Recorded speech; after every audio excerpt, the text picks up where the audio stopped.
Assalamualaikum warahmatullahi wabarakatuh. Islam dan demokrasi. Bagaimana kalau kita melihat hubungan Islam dan demokrasi?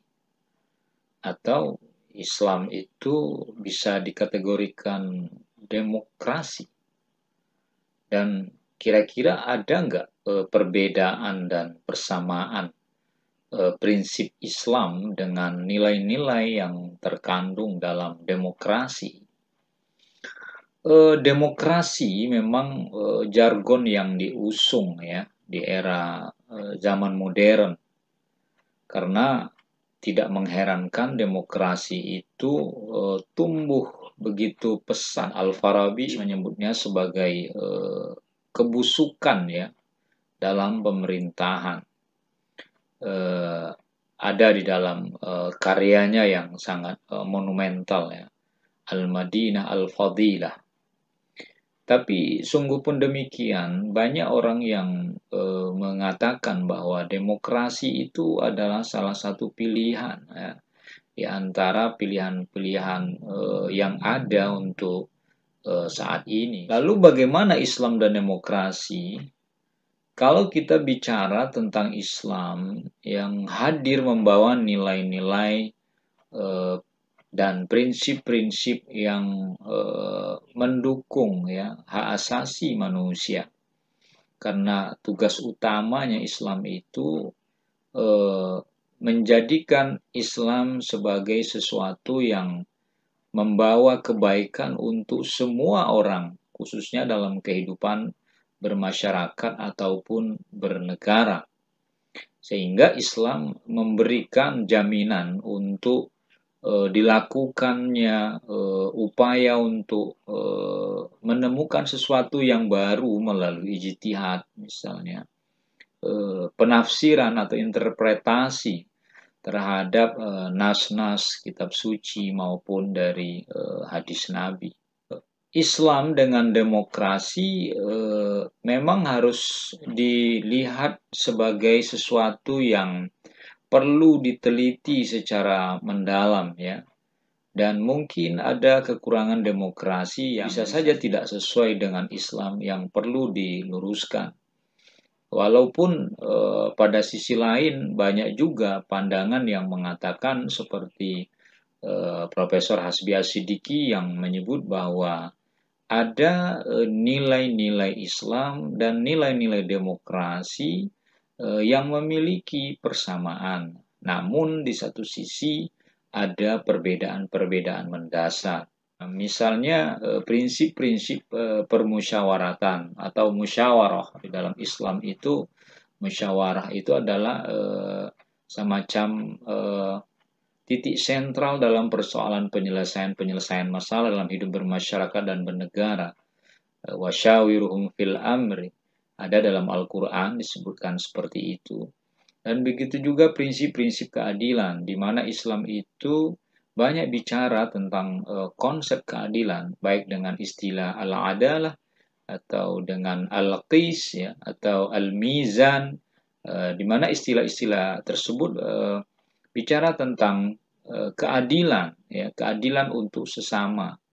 Kalau berbicara juga tentang demokrasi, memang ada kriteria-kriteria yang sesuai dengan nilai-nilai Islam. Misalnya adanya partisipasi dalam membuat keputusan. Artinya seorang pimpinan atau pemimpin dia tidak mengambil keputusan secara otoriter atau secara sewenang-wenang, tetapi ada partisipasi masyarakat di dalamnya dengan memberikan pendapat. Kemudian juga ada persamaan semua orang di mata hukum. Tidak ada perbedaan, oh ini pejabat, ini orang rakyat jelata, lalu diperlakukan tidak sama. Tidak. Dalam demokrasi itu semua orang di depan hukum itu sama. Kemudian kebebasan berekspresi itu juga nilai-nilai demokrasi yang dimana dalam Islam orang boleh memberikan pandangan. Ya, orang boleh memberikan koreksi. Bahkan dalam ajaran agama Islam itu tampak sekali, misalnya unzur maqala wa la tanzur mangqal. Jadi lihat apa yang dikatakan seorang, tapi jangan lihat siapa yang mengatakannya. Apakah dia orang miskin, apa dia anak kecil, apa orang yang lebih muda, lalu dia memberikan pandangan terhadap orang yang lebih dewasa, yang lebih tua darinya. Tapi jangan lihat siapa yang mengatakan, ya, tapi lihatlah apa yang dikatakan. Kemudian juga di dalam demokrasi ada nilai-nilai kebebasan individu, ya, di mana orang nggak dilarang untuk menyampaikan pandangannya, pendapatnya. Orang tidak dilarang untuk kaya, gitu kan. Orang tidak dilarang untuk maju, orang tidak dilarang untuk mendapatkan pendidikan. Karena itu secara demokrasi itu dilindungi. Demokrasi memang memiliki kelebihan sesungguhnya. Misalnya beberapa kelebihannya adalah pemerintahan yang demokrasi atau yang demokratis itu relatif stabil kan. Kemudian rakyat punya suara untuk didengar. Jadi dari rakyat, oleh rakyat untuk rakyat. Sehingga dengan memberikan suara, rakyat melalui perwakilan seperti Indonesia di DPR, itu kan aspirasi dari rakyat perlu didengar oleh penguasa. Sehingga suara rakyat itu adalah suara orang secara keseluruhan. Bahkan dikatakan di dalam demokrasi itu suara rakyat adalah suara Tuhan. Kemudian melindungi kepentingan rakyat. Jadi demokrasi itu kelebihannya memang tidak hanya melindungi kepentingan penguasa atau pemerintah, tetapi rakyat itu berhak mendapatkan perlindungan, ya, atau kepentingannya terlindungi, ya, berdasarkan hukum. Lalu juga kelebihan demokrasi tampak pada prinsip egaliter. Jadi ada persamaan orang di depan hukum. Tidak ada yang membedakan, oh ini harus mendapat perlakuan yang istimewa, sementara ini diperlakukan tidak baik. Nah itu di dalam demokrasi tentu saja tidak boleh. Kenapa? Karena prinsip egaliter ini menganggap semuanya orang sama. Tidak ada, misalnya dalam soal hukum lah, jangan sampai terjadi tebang pilih. Wah ini karena dia orang miskin, ya, hukum mudah didapat, sulit didapat. Sementara orang kaya, orang berkuasa, dia bisa membeli hukum. Nah ini yang tidak sesuai dengan nilai-nilai demokrasi sesungguhnya. Sehingga ada istilah tebang pilih, ya, atau hukum kadang-kadang dikritik hanya tumpul ke bawah, ya, tajam ke bawah, tapi tumpul ke atas. Nah ini tidak sesuai dengan prinsip-prinsip demokrasi. Kalau kita cermati, demokrasi itu juga memiliki kekurangan, ya, kalau dicermati lebih dalam. Misalnya demokrasi terlalu menekankan pada kuantitas daripada kualitas, ya. Jadi kalau misalnya demokrasi itu kan suara terbanyak, jadi enggak kalau ada pilihan eh, pemimpin, ya, biasanya yang menang itu adalah yang mendapatkan suara mayoritas kan. Padahal yang memilih suara mayoritas tadi itu belum tentu secara kualitas dia memenuhi syarat, tetapi eh, karena mereka mayoritas dalam hal suara, suara terbanyak itu pemenangnya, ya. Itu menjadi kekurangan sesungguhnya dari demokrasi. Terlepas orang itu baik atau tidak, tapi karena dia mampu mendulang suara dengan banyak, ya, atau dia membeli suara dengan uang, ya, kan bisa saja terjadi. Nah, inilah kekurangan demokrasi di mana lebih menekankan kuantitas daripada kualitas. Kemudian kadang-kadang bisa terjadi, ya, kekurangan demokrasi itu orang yang merintah itu orang yang kurang berkompeten, ya. Hasil dari sebuah apa namanya strategi politik di mana suara terbanyak itu yang menguntungkan dia.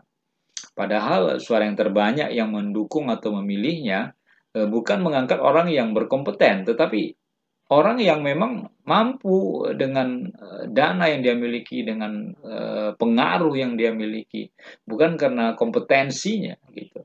Sehingga dalam kekurangan demokrasi itu pemerintahan bisa saja dipimpin, ya, oleh orang yang tidak berkompeten, namun mampu meraup atau mendulang suara terbanyak karena memiliki kekayaan atau pengaruh yang luar biasa misalnya.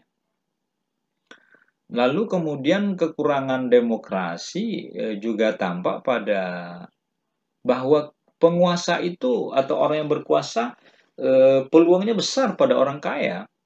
Kenapa? Di negara-negara berkembang seperti yang ada di dunia ini, bahwa orang-orang yang kaya yang dengan modal yang besar, dia peluang untuk menjadi pemimpin itu lebih besar juga. Kenapa? Karena dengan dana yang dia miliki, dia bisa mempengaruhi orang, dia bisa memberikan janji-janji yang menurut orang yang milih akan terwujud karena kemampuan finansialnya gitu. Sehingga istilah sekarang itu kalau ingin menjadi seorang pemimpin, dia harus punya amunisi yang kuat. Kenapa? Karena amunisinya itulah yang nanti yang menjadi pendukung menangnya dia dalam pemilihan. Kemudian kekurangan demokrasi juga pemerintahan bisa tidak stabil ya, karena orang semua ingin berpendapat, orang boleh mengkritik, orang boleh berekspresi dan kadang-kadang bisa saja kebablasan. Sehingga sering di beberapa negara yang menganut sistem demokrasi itu pemerintahannya juga bisa tidak stabil. Nah, kemudian kekurangan demokrasi bisa dianalisis dengan pengaruh partai politik yang kadang-kadang bisa saja negatif ya untuk kepentingan partai biasanya. Ketika kampanye mereka mengatakan atas nama rakyat kan bisa saja menjanjikan memberikan angin surga, memberikan harapan-harapan. Tetapi ketika berkuasa kadang-kadang tidak tertutup kemungkinan bahwa yang terjadi kemudian mereka bukan memperjuangkan orang yang telah memilihnya, tetapi mereka memperjuangkan kepentingan-kepentingan partainya atau kelompoknya. Dan ini menurut saya salah satu kekurangan dari beberapa kekurangan yang dimiliki dalam sistem demokrasi. Atau layak nggak Islam disebut sebagai demokrasi? Atau Islam pada dasarnya demokrasi apa tidak? Atau demokratis apa tidak? Ya, saya kira bisa dikatakan bahwa Islam itu pada dasarnya demokrasi, ya. Misalnya dengan indikasi yang terlihat bahwa Islam adalah agama yang berlaku untuk semua, ya. Kalau dalam bahasa Al-Quran kita menyebut Islam adalah agama rahmatan lil alamin, ya. Tidak ada orang yang istimewa di dalam Islam itu, tidak ada kelas di dalam Islam itu, karena itu bertentangan dengan nilai-nilai demokrasi. Kemudian Islam memiliki prinsip syura ya atau musyawarah dan ini sesuai dengan demokrasi prinsipnya di mana suara terbanyak ya orang yang memberikan dukungan yang kuat yang solid ya itu perkara-perkara yang ada itu bisa dihadapi dengan dimusyawarahkan secara bersama dengan kepala dingin lalu dicari solusi yang terbaik. Kemudian Islam pada dasarnya bisa dikatakan demokratis ketika Islam berpandangan bahwa Islam menjadi solusi untuk memperbaiki kehidupan manusia. Karena memang tujuan dari demokrasi itu untuk menciptakan taraf hidup masyarakat. Dan Islam selalu mengajarkan nilai-nilai itu.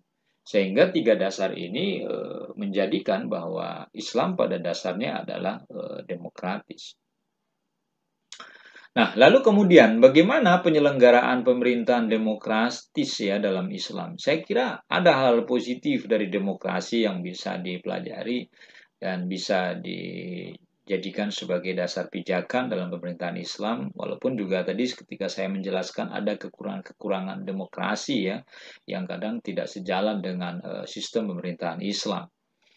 Paling tidak bahwa penyelenggaraan pemerintahan demokrasi dalam Islam itu misalnya terdapat pada tiga hal ya. Yang pertama ya adalah keadilan, ya, al-adalah sebagaimana tadi sudah saya singgung. Kemudian ada egalitarian ya atau persamaan di depan hukum ya, di depan semua orang atau al-musawa ya dalam bahasa Islam, dalam bahasa Arab. Dan yang ketiga adalah musyawarah atau syura. Nah, ini juga menjadi dasar pijakan pemerintahan Islam di mana prinsip keadilan, al-adalah, prinsip persamaan, al-musawa, dan prinsip musyawarah atau syura itu menjadi hal penting dalam penyelenggaraan pemerintahan Islam yang dianggap sesuai dengan nilai-nilai demokrasi. Demikian ketika kita bicara tentang Islam dan demokrasi, ini hanya semacam pembahasan pilihan apakah sesuai atau tidak kita boleh saja menolaknya ya. Tetapi paling tidak kita mencoba ada nilai-nilai persamaan demokrasi dengan Islam walaupun ada perbedaan yang mendasar juga antara demokrasi dalam dengan prinsip-prinsip Islam. Semoga ada manfaatnya. Assalamualaikum warahmatullahi wabarakatuh.